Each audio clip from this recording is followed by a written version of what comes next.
뜻하는 마처 세대를 아시나요? 부모를 부양하는 마지막 세대이자 자녀에게 부양받지 못하는 처음 세대라는 의미의 마처 세대는 1960년대생을 부르는 또 다른 이름입니다. 오늘날 60년대생은 우리나라 고령화의 충격을 본격적으로 받기 시작한 첫 번째 세대인데요. 아직 돈 벌고 있으면 성공이라는 말을 듣는 세대. 은퇴 후 창업도 해봤지만 코로나 직격탄을 맞은 세대. 은퇴 없이 일하는 노후, 그것이 최선의 노후 계획이라고 말하는 세대가 지금 1960년대생들의 현실입니다.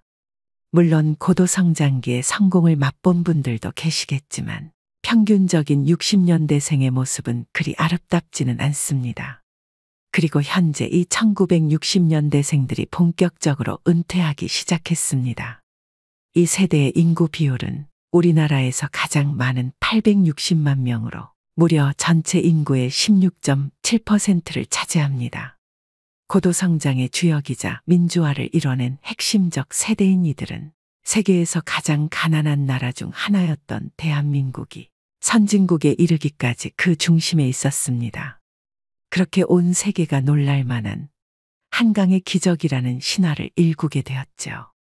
중년에 들어서는 부모 부양과 자녀 교육을 도맡아 이중고에 시달리지만 배고픈 시기도 견뎌냈던 강인함으로 그저 묵묵하게 열심히 살아오고 있는 세대가 바로 이 60년대생들입니다. 그리고 현재 이 60년대생들이 퇴직대열에 속속 합류하면서 열악한 재취업 일자리와 노후 준비 문제가 부각되고 있습니다.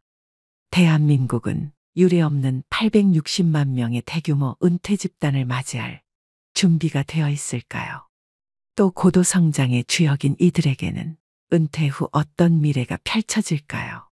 그래서 오늘은 우리 모두가 겪게 될 미래의 60년대생 앞에 펼쳐진 신노년의 현실과 노후 대비책에 대해 알아보고자 합니다. 영상 끝까지 시청하셔서 앞으로 맞이하게 될 나의 노후에 대해 재정비해보는 시간이 되셨으면 합니다. 우리나라 근로자가 직장에서 퇴직하는 나이는 평균 49.3세라고 합니다. 정년인 60세까지 일하는 경우는 10명 중 1명도 되지 않습니다. 본인의 선택에 의한 것이든 아니든 60세의 정년퇴직을 누릴 수 있는 경우는 극소수입니다. 특히 50대 초반에 직장을 떠나 다시 취업하면 소득은 감소하는 반면 고정 지출은 계속 일어나게 되고 60대 중후반에 이르면 자산을 거의 다 사용하게 됩니다. 이후 20, 30년의 긴 세월을 견뎌내야 하는 것이죠.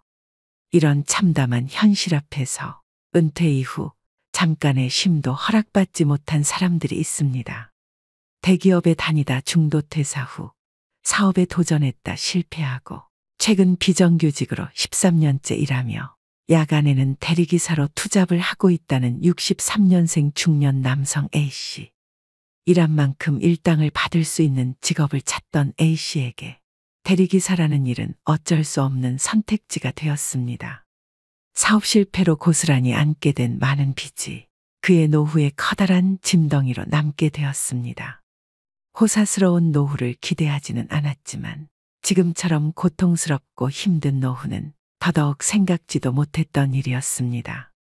불경기가 계속되어 일주일에 하루도 쉬지 못하고 계속해서 길을 달리고 또 달리고 있습니다. 그를 힘들게 하는 것은 비단 이것만이 아닙니다. 아직도 끝나지 않은 부양의 몫도 감당해야 합니다. 자식들 대학교 학자금에 나이든 노모를 부양하는 것까지 모두 그의 어깨를 무겁게 하는 것들입니다. 이제는 집보다 대리기사 쉼터가 더 익숙하다고 말합니다. A씨는 은퇴 후 생활비를 계산해 보니 숨만 쉬어도 들어가는 최소한의 비용만으로 월 111만 원이 필요하다는 것을 알았습니다.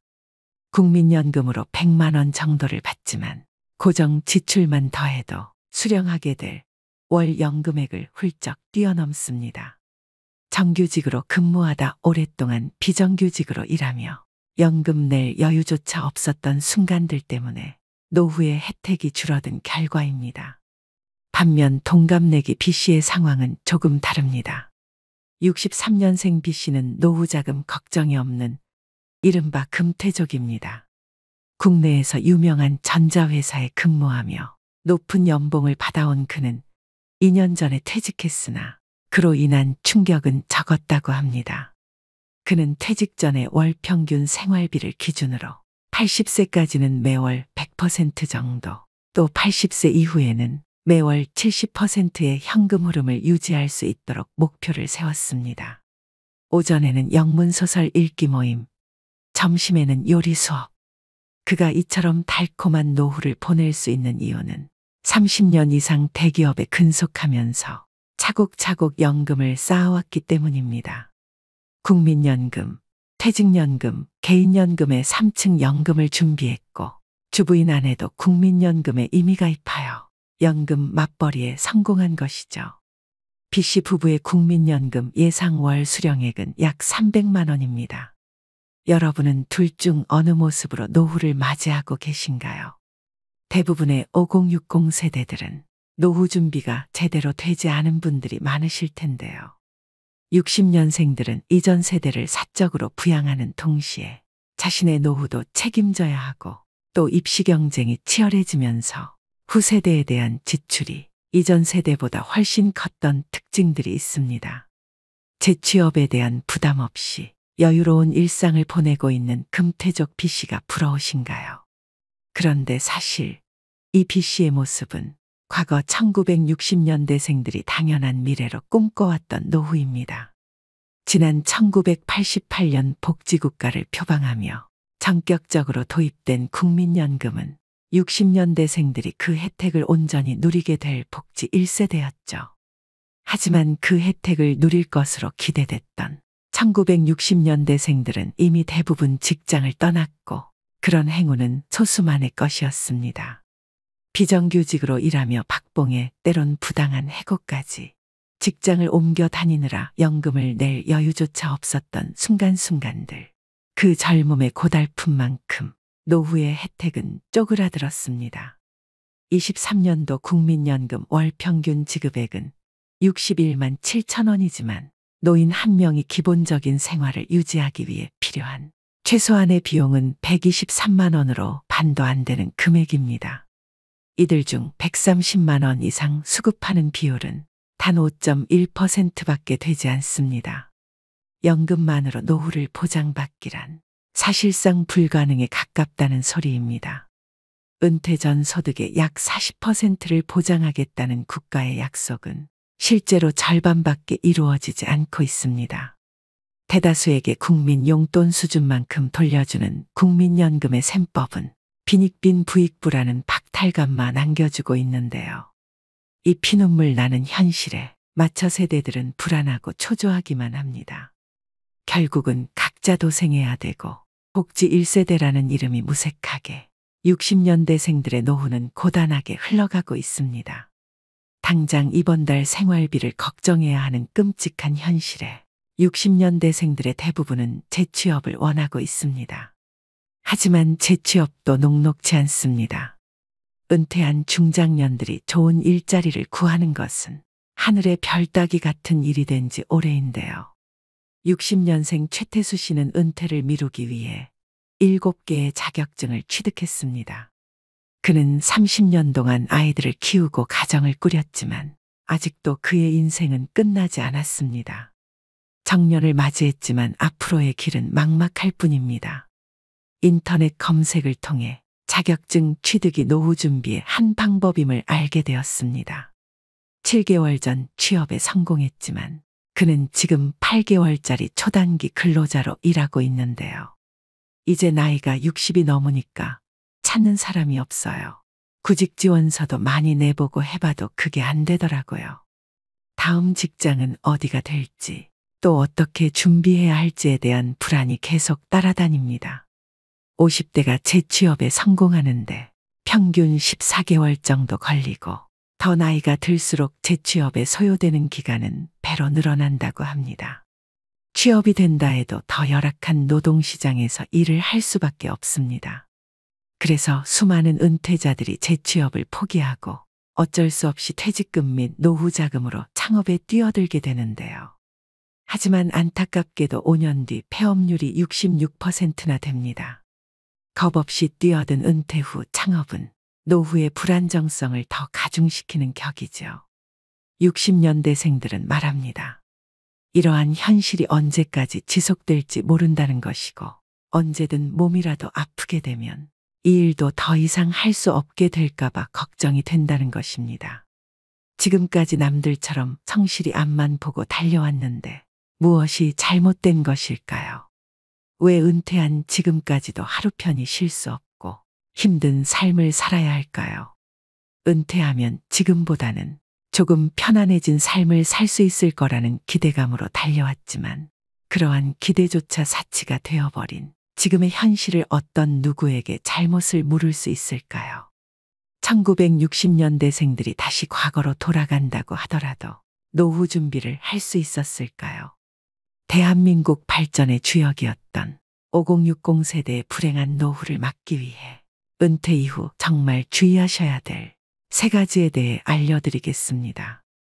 이미 은퇴하신 분들도 또 곧 은퇴를 하실 분들도 꼭 명심하셔야 될 내용들입니다. 첫 번째는 준비 안 된 창업은 절대 하시면 안 됩니다. 그만큼 창업에는 신중하라는 말인데요. 노후가 불안한 대부분의 분들 중에는 은퇴 후 목돈을 투자해서 음식점 같은 창업을 했다가 잘 안 된 분들입니다. 대부분의 사람들은 창업 아이템이 독창적이지 못하고 벼락치기로 준비하다 보니 쉽게 의지하는 것이 바로 프랜차이즈입니다. 한 집 건너 한 집이 치킨집 커피숍이 된 이유이지요. 더 큰 문제는 이처럼 창업률이 높은 업종이 폐업률도 높다는 점입니다. 은퇴 후 창업은 자아 실현이나 꿈을 이루기 위한 경우도 있겠지만 대부분은 생계가 목적입니다. 노후 자금인 목돈을 남은 인생을 위해서 한 번에 승부를 건다는 것은 남은 인생을 모두 베팅하는 것과 같다고 생각됩니다. 퇴직금에 은행 대출까지 받아서 창업한 경우라면 단 한 번의 실패로도 끔찍한 결과를 초래할 수 있습니다. 즉 빚의 허덕이는 비참한 노년기를 보내게 될 수도 있습니다. 창업 후 5년 생존율이 약 20%라고 하니 현실의 벽이 얼마나 높은지 알 수 있습니다. 또한 최근 4년 새 자영업자는 늘어난 데 반해 월 평균 소득은 160만 원까지 추락했다고 합니다. 잘 되는 것처럼 보이는 가게도 하루 종일 손님으로 북적대는 것이 아니기 때문에 실제로는 많이 벌지 못하는 곳이 많은데요. 젊어서는 그 돈 날려도 다시 일어설 시간이 있지만 우린 맨 땅에서 다시 시작하기엔 남은 시간이 너무 빠듯합니다. 은퇴 후 마냥 놀 수는 없으니 뭐라도 빨리 하고 싶은 마음은 10분 이해하지만 그렇다고 무작정 사업을 시작하시면 절대 안 됩니다. 창업은 취업보다 훨씬 더 많은 준비와 리스크가 높다는 것을 명심하셔야 됩니다. 두 번째는 노후 파산 피하려면 자식부터 끊으셔야 됩니다. 자식 키우느라 노후에 재정이 바닥난 부모들은 결국 이런 하소연을 합니다. 안 주면 맞아 죽고 밥만 주면 쫄려서 죽고 다 주면 굶어 죽는다고 말이죠. 웃자고 한 이야기로 생각할 수 있지만 씁쓸한 마음도 드는 것이 사실인데요. 은퇴 후에 자녀들의 노예가 되어서 벌벌 떠는 부모들이 많습니다. 통상 노년에 불행해지는 사람들의 면면을 보면 주로 자녀와 관련된 것들이 많습니다. 세상에는 수많은 속임수가 있지만 알고도 속고 모르고도 속는 것이 자식에게 속는 것입니다. 가진 돈을 자식에게 전부 털어서 학비와 생활비, 사업자금, 결혼자금까지 대줍니다. 그나마 재산이 넉넉해서 이런 지원을 하고도 부모의 노후가 문제없다면 다행이지만 이럴 경우 대다수는 자녀 지원 때문에 부모의 노후가 위협받는 상황에 이르게 됩니다. 사랑과 희생으로 자녀에게 올인하면 내 노후는 자식이 챙겨주겠지 하고 기대하는 분들도 계실 거라고 생각합니다. 정말 어리석은 생각입니다. 주변만 둘러봐도 자식에게 다 퍼주고 늙은 부모들은 쪽방에서 가난한 노후를 맞이하게 되는 경우가 많습니다. 자녀 리스크라고도 하죠. 제대로 자립하지 못한 자식대로 자식을 제대로 자립시키지 못한 부모대로 노후의 대가를 무겁게 받는 것입니다. 자식들은 부모가 도와줄 땐 당연시 여기지만 부모가 좀 도와달라고 하면 얼굴 표정이 달라집니다. 부모는 10자식도 키울 수 있지만 자식은 한 부모도 건사하기 힘들다는 말이 있습니다. 자녀들에게 노후에 의지하지 않기 위해서라도 여력이 있을 때 자녀가 아닌 나의 인생을 위해 노후 준비를 하셔야 됩니다. 지금부터라도 늦지 않았습니다. 자녀를 위해서라도 금전적인 지원을 끊으시고 경제적으로 자립할 수 있게 도우셔야 됩니다. 내 노후 준비에만 집중하셔야 됩니다. 세 번째는 금융 공부를 미리 해두시는 게 좋겠습니다. 은퇴 준비를 미리 하셔서 행복한 노후를 맞이할 수 있습니다. 그 조건에는 금융 공부가 필수입니다. 모두 돈을 버는 데만 몰두할 뿐 돈을 모으고 지키는 데는 관심이 없습니다. 또 한국인에게 인생을 살아가는데 중요한 금융교육은 매우 결여되어 있는 게 현실입니다. 즉 우리나라는 열심히 살아도 가난을 면하기 어려운 나라임에는 틀림없습니다. 무척 억울하지 않나요? 분명히 자신의 삶을 돌아보면 일만 한 것 같은데 그 결과가 노후 빈곤이라니요. 오직 노동을 통해서만 돈을 번 사람은 노동을 못하게 되는 순간 소득 빈곤층으로 전락하게 됩니다. 가난을 면하기 위해서 열심히 사는 것은 당연한 것이고 국민 한 사람 한 사람이 자신을 위해서 돈 그 자체에 대해 공부를 해야 노후 빈곤에 빠지지 않게 되는 겁니다. 국민연금은 최소한의 생활비를 보장해주지만 노후를 준비하는 데는 한계가 있습니다. 최근 사회적 변화와 노후에 대한 우려를 고려할 때 국민연금 외에도 사적연금 준비가 필요합니다. 따라서 사적연금인 퇴직연금, 연금저축, ISA 등을 고려해야 하는데요. 자발적인 가입으로 국민연금 수령액을 보완하고 더 안정적인 노후 생활을 위한 자금을 마련할 수 있습니다. 개인의 선택에 따라 투자 방식과 금액을 조절할 수 있어 더욱 유연하게 자금을 운용할 수 있습니다. 즉 퇴직연금, 연금저축 등은 국민연금에 비해 높은 소득 대체율을 제공하여 안정적인 노후를 보장하게 됩니다. 아무리 많이 배우고 열심히 살아도 돈을 모르고 열심히 일만 하면 그 결과는 뻔한 것이죠. 국가가 나의 노후를 책임질 걸 기대하기 전에 여러분들은 자기 노후는 자기가 책임진다는 생각을 가져야 합니다. 오늘의 영상 어떠셨나요? 워렌 버핏은 이렇게 말합니다. 오늘 누군가가 그늘에 앉아 쉴 수 있는 이유는 오래전에 누군가가 나무를 심었기 때문이다. 이처럼 미래를 위해 지금부터 작은 것이라도 노력하고 실천하여 나만의 안정적인 그늘을 만들어 행복한 노후를 맞이하셔야 됩니다. 초고령 사회까지는 앞으로 3년. 골든타임이 얼마 남지 않았습니다. 누구나 노인이 됩니다. 하지만 행복한 노인은 늙지 않는다고 합니다. 인생이 막은 거대한 목표, 성취감을 추구하는 방식이 아닌 내려놓는 것임을 깨닫고 나만의 삶을 추구하는 시기가 되셨으면 좋겠습니다. 여러분들의 행복한 노후를 기원하겠습니다. 오늘도 노후의 지혜와 함께 해주셔서 감사드립니다. 황금빛으로 무르익어가는 여러분의 지혜로운 인생을 언제나 응원합니다.